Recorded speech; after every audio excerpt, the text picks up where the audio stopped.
আসসালামু আলাইকুম। Hello everyone. কেমন আছেন সবাই? আশা করি কাছে বা দূরে যে যেখান থেকে আমাদের আজকের ব্লগটি দেখছেন সবাই খুব ভালো আছেন। আলহামদুলিল্লাহ আপনাদের দোয়া এবং আল্লাহর রহমতে আমরাও বেশ ভালো আছি। চলে আসলাম আরেকটি নতুন ব্লগ নিয়ে আপনাদের সামনে। আমি ফারহানা, ব্লগ বাই সেহেরস মম থেকে।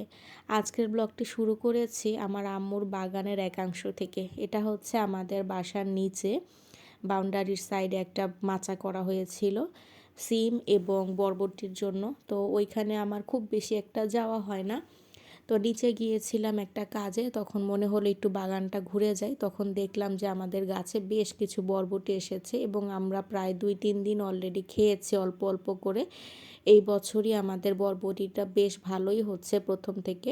গত বছর একটাও গাছে ধরেনি, কারণ একটু ভুল ছিল, যেমন লাউ গাছের সাথে বরবটি এবং সিম একই সাথে দেওয়াতে, মানে মাচাটা একই ছিল ছাদের উপরে, যে কারণে এই সিম বরবটি গাছে যে পোকাগুলো হয় সেগুলোর কারণে লাউ হয়নি একদমই। একটা লাউও খাওয়া যায়নি গত বছর এবং বরবটিও ফলন ধরেনি। হয়তোবা বরবটি গাছটা পুরুষ ছিল, তো অনেক বেশি ঝোপালো হওয়া সত্ত্বেও কোনো ফলন হয়নি। কিন্তু এবার কিন্তু আমরা অনেকটাই বরবটি পেয়েছি এবং এটার জাতটাও একটু অন্যরকম।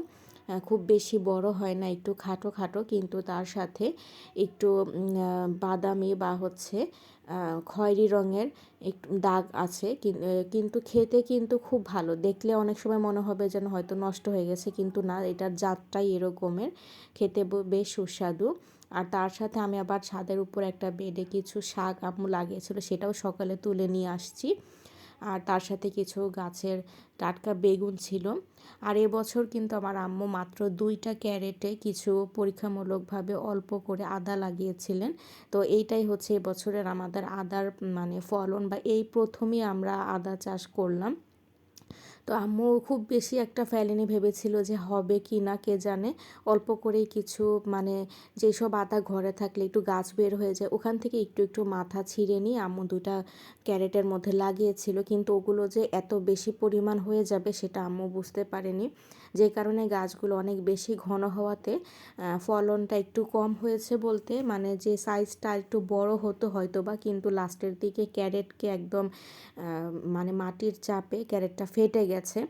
আদাগুলো সেভাবে বড় হওয়ার মতো জায়গা পায়নি, অল্প মাটিতে অনেক বেশি হয়েছিল। তবে আলহামদুলিল্লাহ আমরা এবছর যতটুকু পেয়েছি, প্রায় 2 মাস যাবত আমরা গাছের আদাই খাচ্ছি। 2 থেকে 2.5 কেজির মতো পেয়েছিলাম। তো আজকের মূল কথায় আসি, যেটা আজকের ব্লগের অংশ। তো কিছুদিন আগে বলেছিলাম যে আমার মেয়ের স্কুলে ক্লাস পার্টি হয়ে গেছে এবং ওর কিন্তু অলরেডি ফাইনাল পরীক্ষাও শেষ। তো ক্লাস পার্টির ভিডিওটা দিতে একটু লেট হলো, এই জন্য যে আমি যেহেতু জন্মদিনের পরের ট্যুরের ব্লগটা শুরু করেছিলাম, তাই ওটা সম্পূর্ণ শেষ করে তারপর এটা দিব ভেবেছিলাম। এই জন্যই অনেকটাই সময় চলে গেছে এর মাঝখানে। আমার মেয়েকে এই বছর হচ্ছে ওদের ক্লাস থেকে ক্লাস পার্টির দিন পারফরমেন্স করার জন্য সিলেকশন করা হয়েছিল। তো ওই সময়ে ওদের প্রতিটা ক্লাস থেকে 2জন করে সিলেক্ট হয়েছিল, যেমন আমার মেয়ের সাথে ওর বেস্ট ফ্রেন্ডও সিলেক্ট হয়েছিল। ওরা 2জন এবং অন্যান্য ক্লাস থেকে আরও 2জন করে ছিল। প্লে ক্লাস থেকে একজনকে নেওয়া হয়েছিল, মিডলের যে বাচ্চাটা ও হচ্ছে প্লেতে, আর আমার মেয়ে আর ওর ফ্রেন্ড হচ্ছে নার্সারি থেকে। এবং ওদের নার্সারি থেকে আরেকটা বাচ্চা নেওয়া হয়েছিল বেজোরভাবে 3জন, এবং বাকি 2জন হচ্ছে কেজি সেকশনের, মানে প্রি সেকশনের যে বাচ্চারা তারা একই সাথে পারফর্ম করবে। এছাড়াও বাংলা মিডিয়ামে বা বাংলা ভার্সনে যারা আছে তাদের আবার পারফরমেন্সটা আলাদা হবে। ওদের সং এবং ওদের হচ্ছে গেট আপ সব কিছু ডিফারেন্ট হবে। আর আমার মেয়েরা যেহেতু ওরা ইংলিশ ভার্সনে আছে, ওদের একটা সং হচ্ছে ইংলিশ এবং একটা হচ্ছে কোরিয়ান বেসড। তো এই 2টা সঙের উপর ওদের পারফরমেন্স হবে এবং সেটা গ্রুপ।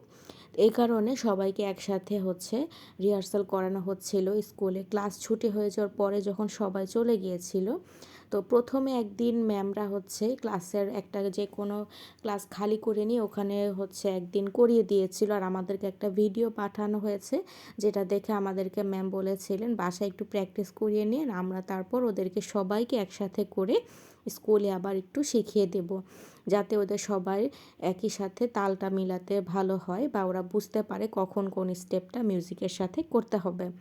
তো প্রথম দিন ক্লাসে করার পরে এরপরে যেদিন ওদের ক্লাসটা শেষ হয়ে যাবে, লাস্ট ক্লাসের দিন, সেদিন ওদেরকে যে স্টেজটা আমাদের এই স্কুলে সবসময় করাই থাকে একদম পার্মানেন্ট, তো ওইখানে স্টেজে উঠে ওদেরকে রিহার্সাল করানো হচ্ছিল।